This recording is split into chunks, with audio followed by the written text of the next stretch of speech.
This is the Marketing Agency Power Hour, and I'm your host, Cal Wilder. Each week, we'll power through discussions on business challenges, success stories, and game-changing strategies. This show is sponsored by SmartBooks, provider of bookkeeping and accounting for marketing agencies. Let's get started.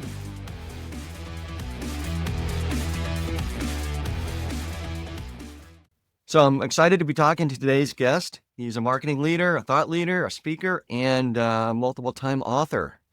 He's a B2B marketing specialist with expertise in growth strategy, lead generation, SEO, GEO, and conversion optimization. A lot of experience with SaaS and tech companies. He's a master of revenue acceleration, helping one client scale from 24 million to 65 million in annual recurring revenue within just 4 years. He's written 2 books, Rethink Lead Generation and Rethink Your Marketing. He's the CEO at Stratabeat Inc. Tom Shapiro, welcome to the show. Thanks, Cal. It's great to be here. So Tom, what's the single most powerful strategy for success in your marketing agency these days? Yeah, so I think I can answer that in 2 ways. One is zooming out and one is zooming in. If we zoom out and look at the evolution of Stratabeat, I would say the single most powerful strategy for growth has been narrowing our focus and really knowing who our ideal customer profile is. And so when we started, we were just targeting anyone essentially. And we narrowed that down to B2B. And so now we're exclusively a B2B marketing agency. And even more recently have narrowed that to B2B technology as well as SaaS. And so just having that focus has really enabled us to be more efficient and productive in absolutely every facet of the agency. And then if I also answer your question in the micro sense of what's the most powerful strategy today that is working effectively for us, I would say that leveraging original research. So this is research that we do ourselves, that we analyze, and then we market based off of the data. That has been extremely effective for us this year. Could you give me an example of some of that original research to help us understand a little more specifically what you're talking about? Yeah, absolutely. So for example, one of the forms of original research that we do is a series of B2B SEO studies. So for example, one of those is a study of 300 B2B SaaS websites to understand exactly what's working in B2B SaaS SEO today. So not anyone's opinion, not what people are writing about on LinkedIn, but really looking at the data and letting the data explain to us and reveal to us what is most effective in B2B SaaS SEO today. And then, we wrap that up into reports. I speak about that at various conferences with thousands of attendees, interviewed on podcasts about it. And so just sharing those insights has turned it into its own kind of marketing and lead generation engine. And that has been very, very effective for us. And are you doing kind of this in the background? So there's people that you're studying and researching, they don't know that you're researching them? Correct. They do not know that we're researching them. Cool. That sounds like potentially a big undertaking, but how do you go about getting that done? It's a non-billable investment in building the business and having marketing tools that you can use to bring in future business. But how big a project and undertaking is that? And if other people listening are thinking about doing something similar, what should they know about that kind of undertaking? Yeah. So we do this repeatedly throughout the year, and we do it for different audience segments. And I would say one round of research typically takes us about 1 month. And so we do have someone on our team who is dedicated to this. So he has taken the lead on collecting the data and analyzing the data and then putting it into different formats that we can use for marketing purposes. So it's one individual more on the analysis side. And then I personally have been taking the lead on the marketing side in speaking at conferences or being interviewed on podcasts or emailing prospects who we think would be really interested in this type of data. And so, yeah, again, in summary, for one round of research, it's typically 1 month. Okay. Yeah, it's interesting. I do find I am as a as a consumer, I do find that I'm more receptive to people who reach out, having done a little bit of research on me. First, we were looking at registering a trademark, and we filed the registration, and the patent office kind of initially soft rejected it with some objections that we had to respond to or potentially narrow. And so I guess there are these attorneys that subscribe to, notices or scour the USPTO website. And so I get like a flood of emails from attorneys looking to help me with the application. But, a couple of them actually analyzed the application, Hmm. the potential conflicts, and proposed a strategy to respond. I'm like, all right, they've done their homework. They seem like they know what they're talking about. They demonstrated some expertise. I'm going to talk to them. Awesome. Awesome. I love that story. So, how long have you had your agency? A little over 14 years now. Okay. And how long into it did you start the process of narrowing your target client focus? Yeah, it actually took a while, took longer. Looking back, I wish that we had started narrowing a lot earlier. So it was probably about 7 years into it when we really narrowed our focus quite a lot. Okay. And what was the impetus that made you want to do that? So it was we were seeing just a natural gravitational pull towards B2B, and a lot of our clients, the majority of our clients were B2B. We felt like there was an opportunity to really excel there and have differentiated value there. And we thought that it would make everything easier, quite honestly, in terms of running the business, in terms of um, differentiation, in terms of differentiated solutions, expertise, and going deeper rather than wider. So we just saw a lot of benefits to the narrower focus. Yeah, I'm hearing from a number of agency owners who are adopting an industry focused approach or have adopted it over the last several years. So I always ask, what were the challenges with implementing that? Because I think it's one thing for you as the owner to decide, hey, I'm going to become an expert on this niche, or I already am kind of an expert on this niche. So I just want to focus my firm on it. But how do you get other people to share that passion, do the homework to become experts, really want to focus on that niche?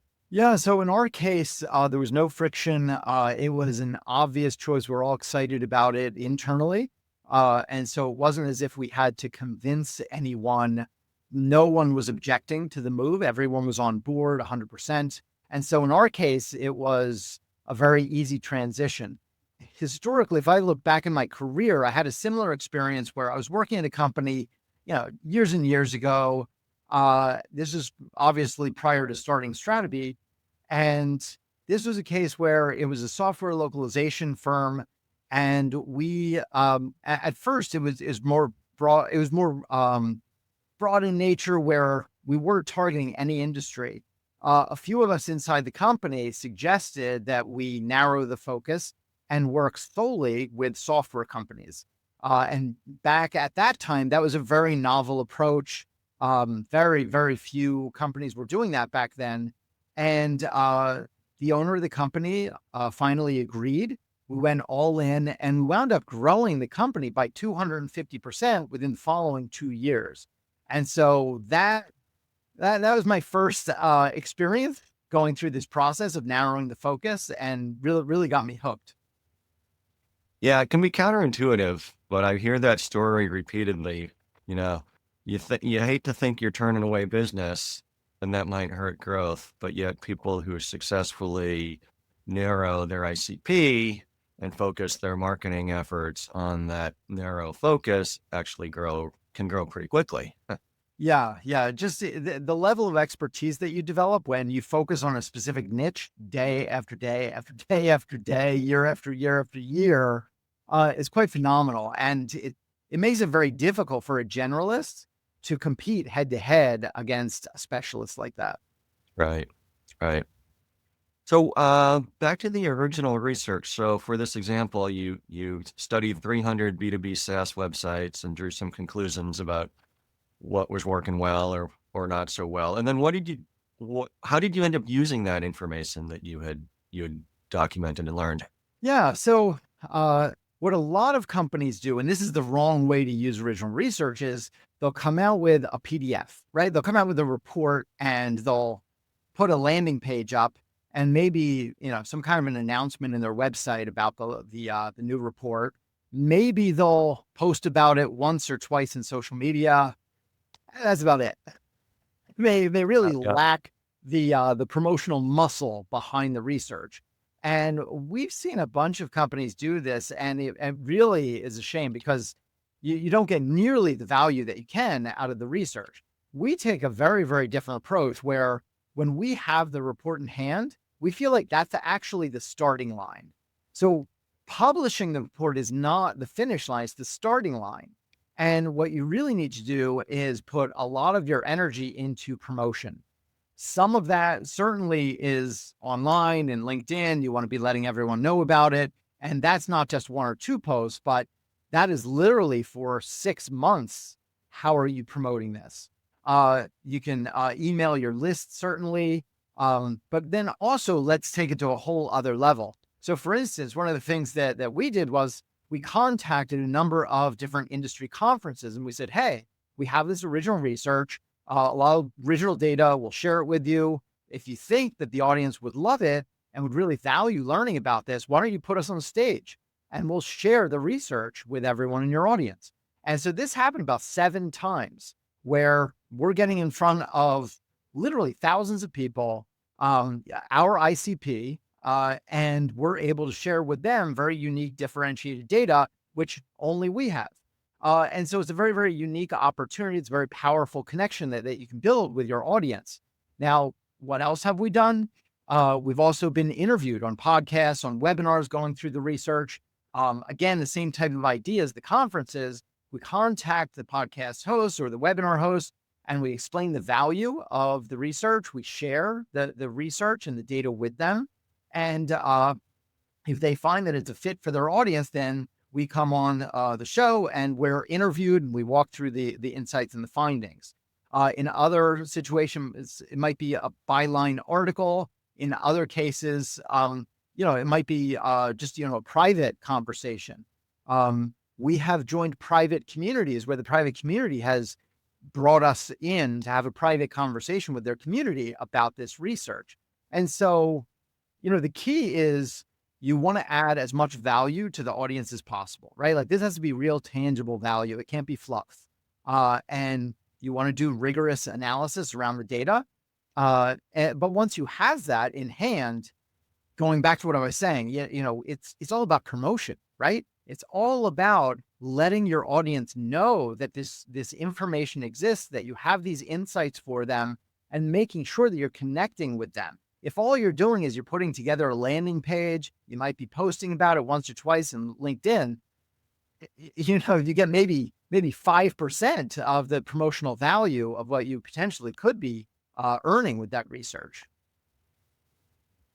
So when in this example, how broad a range of performance did you see across these different websites? Was it pretty dramatic from, the top 20% to the bottom 20%? Yeah, it really was. And so one of the keys to doing original research is you don't do it just once, right? Ideally, what you're going to do is figure out research that you can be doing over time so that you can be identifying trends, right? And that also makes it very timely for the audience. So it's more valuable for the audience. It also enables you to kind of own that space of research because you repeatedly come out, whether it's quarterly, whether it's, twice a year, whether it's annually, doesn't really matter. But the idea is that you really own it. Now, to your question, were we seeing variances between the top performers and the rest of the database? The answer is yes. So in our latest round of research, where we were looking at specifically B2B SaaS SEO, what we found was the top 10% of performers were doing incredibly well in SEO, and many of them were doubling their organic traffic year over year. Some were tripling, some quadrupling. And so you had a lot of heavy hitters there. Whereas towards the bottom of the database, you have a lot of companies where their SEO traffic was declining year over year. And so if we look at the top 10% of performers over the rest of the database, it really was a 10x differential in the growth rate of organic traffic. And, there were other metrics that we were looking at, but pretty much across the board, what we found was the top 10% really knew what they were doing. They were doing it very effectively. They were proving to be a model for the rest of the industry as to what to do, and kind of disproving a lot of the myths and a lot of what people are saying on LinkedIn or just saying in the industry these days. Like, a lot of people are saying, oh, you should expect declines in your SEO traffic. Well, not necessarily true. The companies who are the top performers are absolutely crushing it. It's the same with, a number of our clients. They have 100%, 200%, in one certain cases, 300% organic traffic improvement this year, which is, very, very counter to what a lot of companies are experiencing, with AI overviews stealing a lot of the tofu traffic that companies would otherwise expect to achieve. I think you mentioned to me when we were chatting the other day that you don't do much with paid advertising or AdWords, things like that, right? So are you focused mostly on organic search? That's right. And that's Yeah. another area where we did narrow the business is, we decided not only to focus on B2B and technology and SaaS, but also organic growth. And so what we do is we do SEO, we do GEO, so helping you achieve greater visibility and traffic from ChatGPT or Perplexity or the other LLMs. We also do a lot of content strategy, content development, content marketing. We do conversion rate optimization, behavioral analysis. We do a lot of analytics work. And we also do web design and development. And so all of that is organic. We do not pay to play. We do not pay for results, but we have to earn it. We have to earn every click. So I'm hearing, or reading some headlines that SEO is in decline and going to be dead and replaced with these GPT-based searches.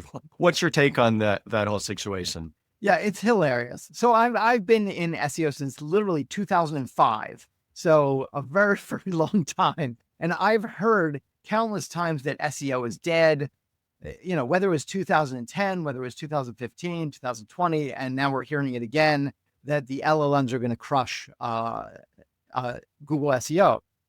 We laugh at that. If you look at the actual data, so this came out of SparkToro and Rand Fishkin earlier this year, published data that revealed that Google search is actually 373 times larger than the search volume of ChatGPT.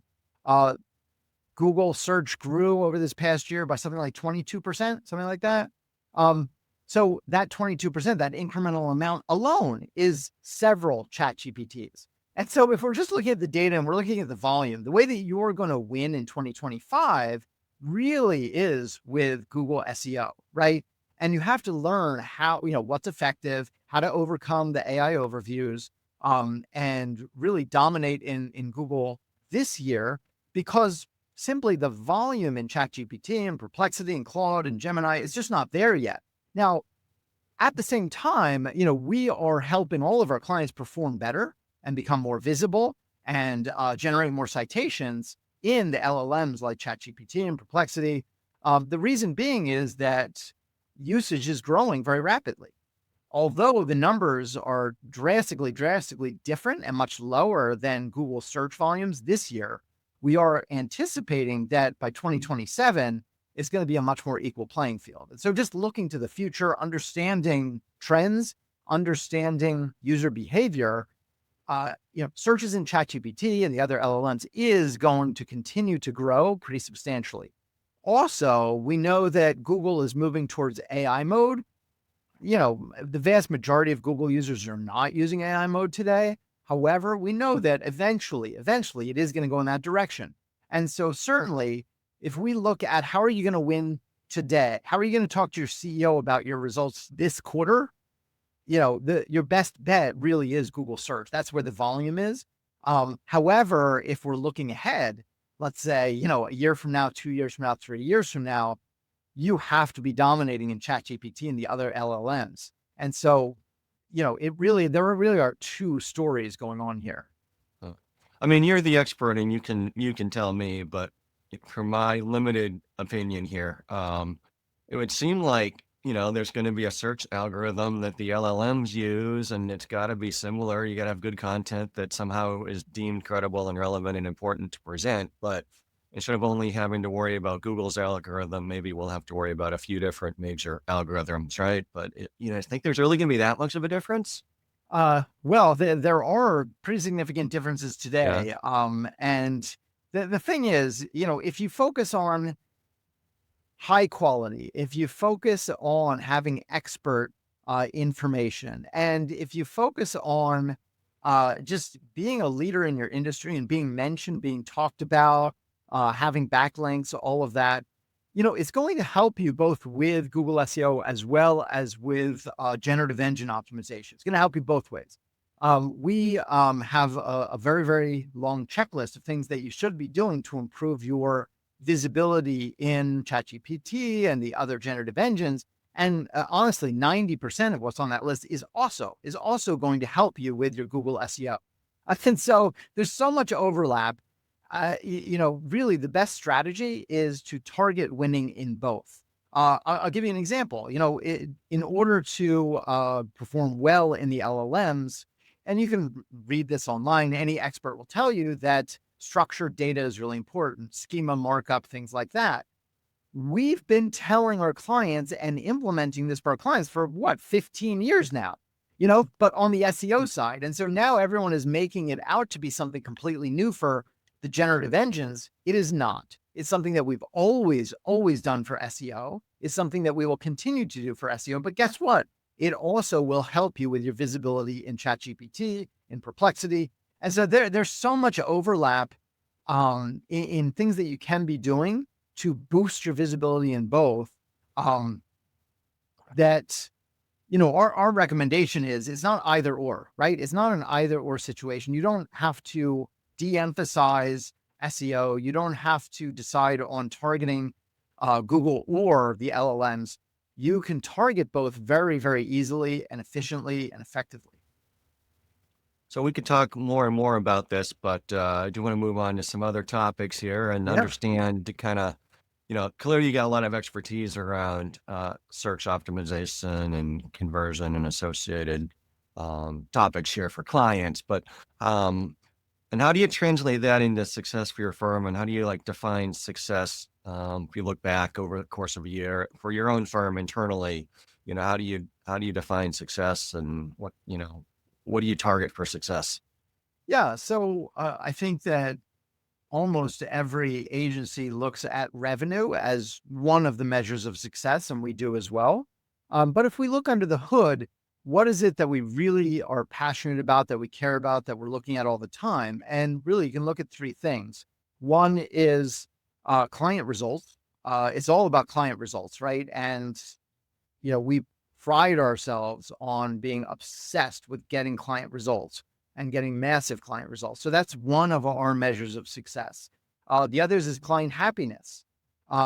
We want to make sure not only are we getting them tangible results, measurable results that we can point to with the data and the numbers, but also we're going to just make sure that they are super happy with everything that we're doing, happy with the relationship, happy with the direction that we're going in, happy with the level of communications, all of that. And then the third is something that I personally look at is employee happiness. It doesn't help you if your agency is serving a number of clients where your employees are just miserable, coming to the office, miserable, waking up in the morning, miserable, working on these accounts. And so we also care very deeply that it's the right fit. We care about the chemistry between our team and the client team. We want to work with super nice people, people who care about other people, and people who we want to help. And so it's really important for me personally that our employees are really excited about working at Stratabeat.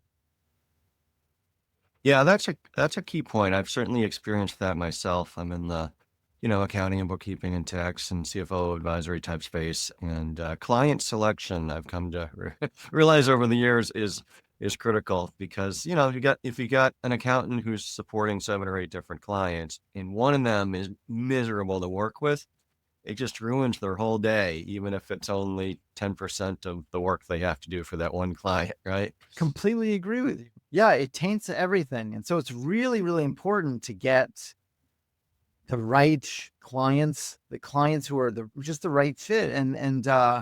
Yeah, we every time that we are exploring a partnership with a new company, and we're putting proposals together, we're always factoring that in, whether we really want to work with them or whether it's just not the right fit. Yeah.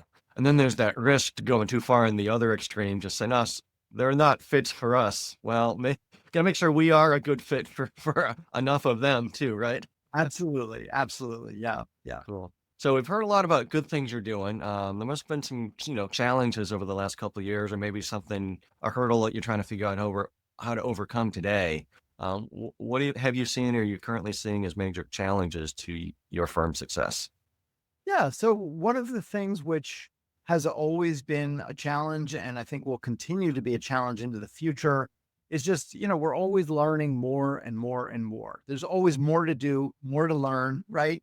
And so how do you translate that into new flow maps and new SOPs, new training for your team, and then following up on the training and making sure that everyone can implement it with the same level of quality, the same level of expertise. And so I would just say that entire realm of continuous learning and then translating that into very tangible tools and structures to tee your team up for success. This is a never ending task. And, something that you really need to stay on top of at all times. Yeah, it's tough because that book of SOPs and training content just gets longer and longer and longer unless we consciously prune out stuff that's no longer as relevant or getting replaced, right? That's like weeds. They just keep growing and growing, and then you get upset because somebody didn't follow an SOP from 2 years ago, but, you haven't talked about it in 2 years. Right, right. It is a juggling act. It really is. And as you to your point, a prioritization act as well. Like you really need to prioritize. No one can memorize all of the SOPs. The key is, I believe, having a culture of learning and having a culture where it's okay to ask for help and to ask for your teammates to come on board and to give you guidance or just to brainstorm with them. We have a lot of team brainstorms as well. We have training, like formal training for the entire team every Thursday. It's 1 hour long. And it's obligatory. You have to attend. And you know, Looking at our commitment to that is is something that is really important. And sometimes, you need to educate new hires about the prioritization of these weekly learnings and of the whole culture around learning and sharing and constantly trying to learn new things. We also have a chat that is dedicated to ongoing learning as well. And you're expected to share one new learning every single week. Every single week, every single person on the team is expected to share learning. And that could be something related to a specific client. It could be something totally internal. It could be something that you learned personally over the weekend. It doesn't really matter, but the whole idea is let's keep learning and let's share our learnings and get stronger together. And I think the realistically the best that we can do is, sure, not everyone is going to remember every single SOP for the past 2 years. I mean, that's kind of ridiculous. But can we at least have that spirit and that mindset that we are going to try and follow standards and what we have dictated as a fantastic process and methodology for getting things done. But understanding that there's always more to learn. Yeah. Are there any particular tools that you found helpful outside of, Google Docs or something? So one tool that has really proven indispensable is ClickUp. So ClickUp is a project management platform, but it really is so much more than that. We used to rely on Basecamp for our project management platform, and we switched over in January. And it's been an evolution, but in January of this year, we switched over to ClickUp, and I am just continually impressed with how much ClickUp can actually do. It is so versatile. And anytime that I'm interested in doing something new that we had never done in our project management platform before, I always had to find a different application, or yeah, we had to put it into Google Drive. more and more I'm finding use cases where we can actually do it within ClickUp itself natively. And so that has been a real help. Huh. I also am kicking around this idea that, internally at SmartBooks, we've got, we use Trainual for our general SOPs, and then we have client specific finance manuals that document client specific SOPs. And then there's some other templates and everything. I'm thinking, using AI, there's got to be a way to index all that. So you can just ask AI, how do we do this at SmartBooks? And it scavenges the data off of our relevant resources and presents it to you. And you can do that verbally, so you don't have to go type in search. There's got to be a way to make it easier to access all these SOPs now with the technology where it is. Absolutely. Absolutely. Yeah. Yeah. We're heavy users of ChatGPT. And absolutely, we're finding all sorts of ways to turn 10 hours of work into 1 hour or a week of work into one day. Just, yeah, many, many use cases. Hmm, cool. So I've got to ask you a couple questions about how you manage accounting and finance at your firm. So who do you have doing that for you now?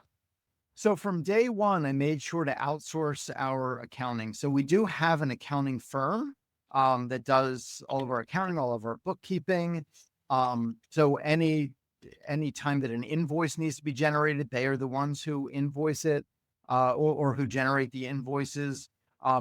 They're the ones who manage our account receivables. They're the ones who prepare our books for our CPA come tax time.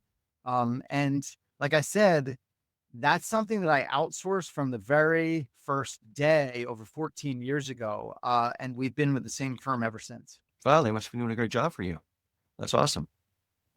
And so, uh, um, what what kind of reporting and metrics do you get, kind of on what frequency that you look at to get confident you know what's going on financially with your business and how you're performing against your objectives? Yeah, so it's typically monthly, but there are certain reports which I request on a weekly basis. So I'll just give you one example. Is every Monday morning, I would like to see a list of our accounts receivables. And so that's just something first thing Monday morning, I come in and they've automated the process. So it's just waiting for me. Yeah. And that way we're able to keep on top of it just for cash flow reasons, for following up with clients who might be a little bit late with payments. It enables us to stay ahead of that as opposed to, being surprised 6 months down the road and realizing you have an issue. Yeah, I get my Friday morning AR report in my inbox too. Yes. Tomorrow morning, hopefully it's pretty clean, but we'll find out. Exactly. Exactly. Cool. And then as far as, metrics outside of collections and receivables, what do you like to keep an eye on? So I like to keep an eye on revenue, on profitability per client. So all the basics really. And so how do you assess and measure profitability for clients or projects? So the accounting firm uh, measures that per client. Okay, cool. So you got people tracking time and some in ClickUp or someplace? Yeah, so so this is one thing that we have been doing for over a decade now is we do track our time. We use an application called Harvest, which enables very, very easily to track time per client. And then for one client, you might have different types of projects or different types of work that you do. So, for example, if we have a client where we are doing SEO and GEO and conversion optimization for them, that might be considered one bucket for that client. But if we are developing content, like let's say that we're doing original research for them, or we are creating white papers, or we're blogging for them, something like that. In that case, that would be a separate project under the same client, which gives us a lot of flexibility in terms of looking at how much time we're dedicating to the client overall, or how much time we're dedicating per bucket. But then we can also dig even deeper and we can see, okay, not only under, let's say, the SEO and GEO and conversion rate optimization bucket, not only is it under that bucket, but I can see how much time we're spending on client meetings, how much time are we spending on internal meetings as opposed to the client meetings? How much time are we spending on this task versus that task? So Harvest is really exceptional, or at least I find it to be, in terms of giving us that granular insight into how we are spending our time. And so I always tell our team members, like, we're never looking over their shoulders as to how they spend their time. What we're trying to do is optimize our agency, right? We want to make sure that for the revenue we're receiving, we're producing the greatest results possible. Well, let's look at how we're spending our time. And does that map to great results? Or do we need to adjust the way that we are spending our time? And so, yeah, I love Harvest and really recommend it strongly. Yeah, I know a lot of our clients who use it really like it, and it seems to make the time tracking relatively easy. I mean, it's not completely easy, but with the timers, you just, open a task, start working, stop the timer when you're done. There's no need to fill out a manual timesheet anymore. It's, pretty easy. Yeah. Cool. And so, Tom, what excites you about the future, about your firm, or about your industry? Yeah. So what excites me right now is the whole evolution of the AI and the LLMs. I think we are on the cusp of a generational change in the way that people discover information and discover solutions, discover brands. And I think that no one knows where all of this is going, but it is going to lead to a lot of interactivity, much more interactivity than we've ever had before, which I think is very, very exciting. And so, we're really excited that we are deeply entrenched in Google technologies and helping discoverability in Google, but also now helping our clients with discoverability in ChatGPT and Perplexity and Gemini and the other LLMs. But I feel like in 2 years there are going to be other platforms and technologies that don't exist yet that we'll be talking about and that will be helping clients, discover solution or helping clients get discovered using those platforms as well. For example, you might be in a business meeting. And I feel like the technology today is very rudimentary in terms of sharing information with a group of individuals. But can you imagine something that's fully immersive, fully interactive, where you're all engaged digitally in a very interactive session, discovering and learning? I think that technologies like that, we're still in the first inning, and it's going to completely evolve. It's going to completely change over the course of the coming years. And so, you know, in terms of what I'm excited about all of this evolution of technology and AI and how it's all going to take us in these new directions and to a much, much deeper level of interactivity than what we ever imagined. It's gonna be fascinating to watch this play out, and it seems like it's gonna play out pretty quickly. This particular innovation seems like it's moving faster than other ones over the past few decades. Yes. Yeah, it is rapid fire and it seems like it's changing month to month, which, going back to our training conversation, it makes training all the more important. So, Tom, you're running, a very successful firm, Stratabeat now. You've been running for 14 years, but let's go back to little Tom when you're much younger. Did you ever, and did you think when you were, growing up or early, years in school, that you'd be a business owner, an entrepreneur, running your own firm, having employees, trying to keep clients happy, doing your own business? I I've always been interested in entrepreneurship.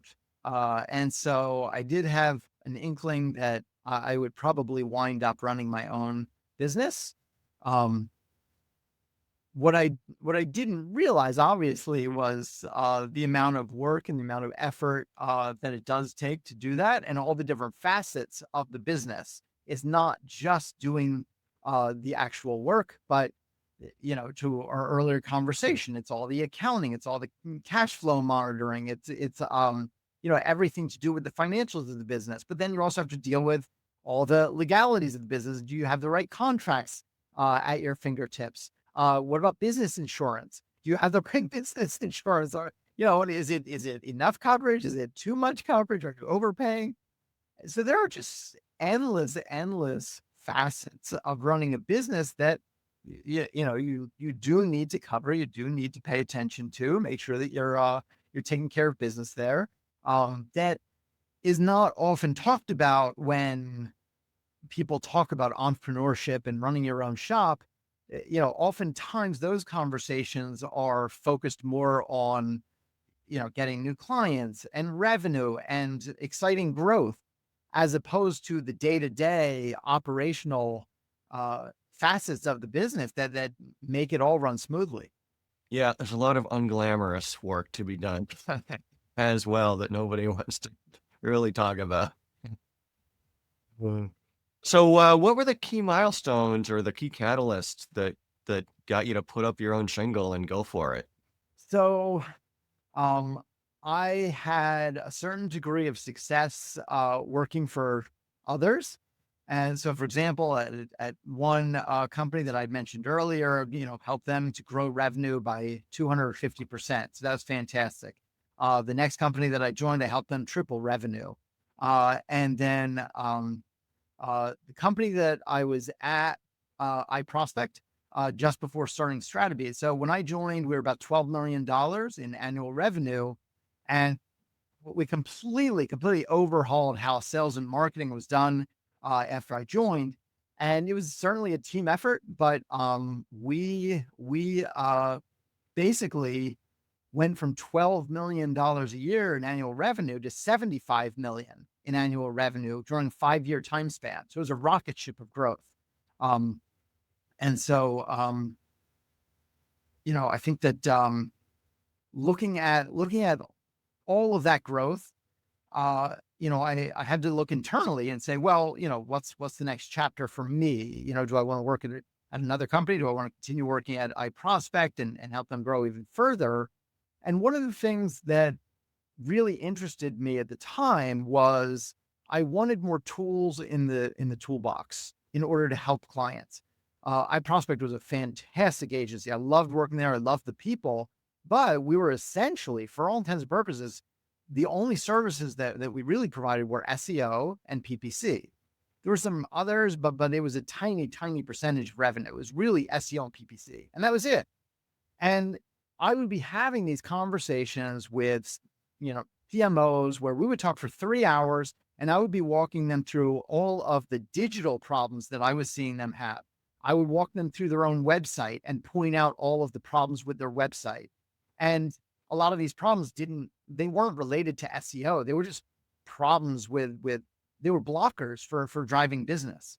And would come up with ideas for them to win new market segments. Would do a lot of really interesting research where they could target, entirely new audiences. And that was very, very exciting for me. But at the end of the day, if all you can do is sell SEO and PPC, that's very limited, right? And so that was a trigger for me to say, hey, why don't I start my own agency where we can offer more? We can solve web design issues. We can solve web development issues or web architecture issues. We can solve conversion rate optimization issues. We can go much broader. Also, iProspect didn't write content.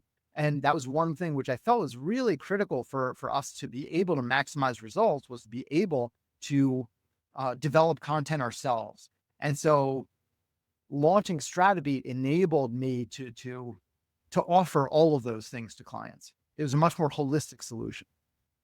So, if people are listening to this podcast and they kind of like hearing what they say and they're interested in working with you, do you have, kind of a profile or size of client or size of engagement below which maybe they should just buy your book for now and above which they should call you?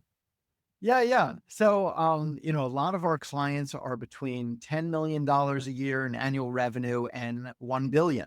And so, it's broad, but, we would call that the, mid-sized companies, right? Like, we don't cater to companies that are 20 billion or $50 billion a year in size. There are agencies that do, we do not. There are agencies that work with a lot of companies with zero revenue, right? Getting them off the ground. Well, we tend not to. We tend to work with companies that are between 10 million and 1 billion in revenue. Okay. And are your books designed to be kind of do-it-yourselfers for smaller businesses? Or if somebody were to buy one of your books or both of your books, what would they get out of those?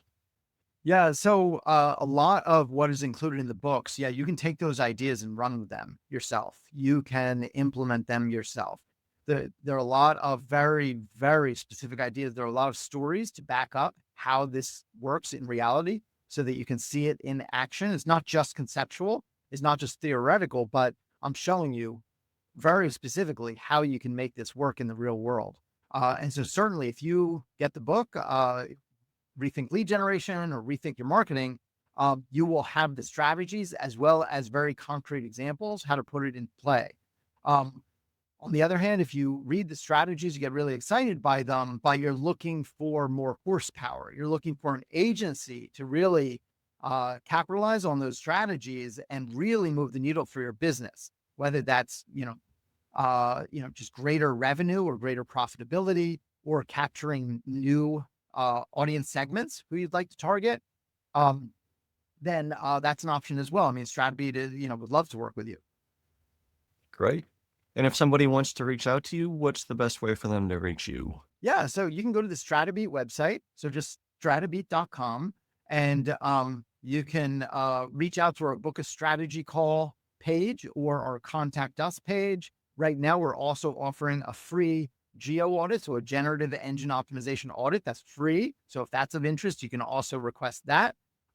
Or you can connect with me directly on LinkedIn. I'd love to hear from you. Cool. So let me ask you another question, Tom. If you could go back 14 years ago when you started Stratabeat with the benefit of hindsight and give yourself some advice, what would you tell yourself? I would tell myself to build a team earlier. So the first, say, 3 years of the business, it was mainly me, myself, before I started hiring people. And looking back, I would have structured things differently. Instead of looking at myself as the marketer, the one doing the work, I think from the beginning, I would have tried to be more of the marketing leader, the marketing strategist, but start building the team earlier. Uh, right now, we built out number of teams, and they're all exceptional at what they do. I love what they do. I just would have done that a lot earlier. And was it, what was it? You just didn't want to manage people or afraid of the fixed costs or what do you have to overcome to start hiring people? So for me, it was I love marketing. I am obsessed with marketing. Breakfast, lunch, dinner, dessert, it's all marketing, marketing, marketing, marketing, right? And so I just loved doing the work. And so, if I was talking with a client, I wanted to execute on the work that we were talking about. But over time, I realized that, wow, this is a limitation on our growth. Like we just can't grow with me being so entrenched in so many client accounts and doing so much day to day work and being responsible for so many day-to-day deliverables. And so it was really just the realization that this was limiting our growth and I really need to take a step back and really start investing more in team building. Right. Okay. Um, so you're very passionate about work, but you must have a hobby or two. What do you like to do outside of work? So outside of work, there are a few hobbies. One which I picked up about 2 years ago is tennis. So I've never really played in my entire life.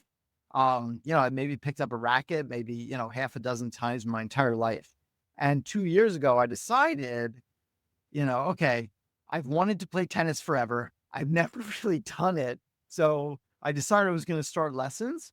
And I started lessons in August of 2 years ago. So literally, I'm coming up on my 2 year anniversary.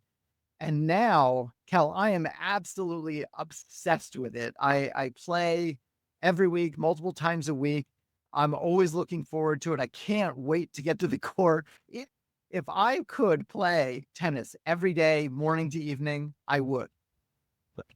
That's great. And you saved your joints all the wear and tear when you were younger, right? So your shoulders are probably still okay. For now, they're okay. Yeah. My shoulders are not. I wore my body out a little too much when I was young, and now I'm a little more limited in the sports I can play. I'm sorry. All right. Cool. And you're joining us from where? So I'm in Boston, Massachusetts. Okay, great. Yep. I'm in the greater Boston area as well. Um, so listen, Tom, I really appreciated you spending the time with us today. We really went deep on some, topics that are really relevant to a lot of people who are listening, whether they're other agency owners or, you know, business owners themselves who are trying to navigate the changes in the content marketing marketplace. So I really appreciate everything you shared and the energy and the passion. So thank you very much. Thank you, Cal. Really appreciate it. So for those listening, if you've learned something from this conversation, please share it. Let people know this podcast exists. We're trying to get this information in the hands of as many marketing agency owners as possible. So thanks again, Tom. Thank you, Cal. This has been another exciting episode of the Marketing Agency Power Hour. We'll see you all next time. Another episode in the books. Thank you so much for tuning in. For show notes and more, please visit marketingagencypowerhour.com. This show is sponsored by SmartBooks, providing marketing agencies with bookkeeping, accounting, and finance support. With SmartBooks, you gain the clarity and confidence to make your agency a success. Until next time,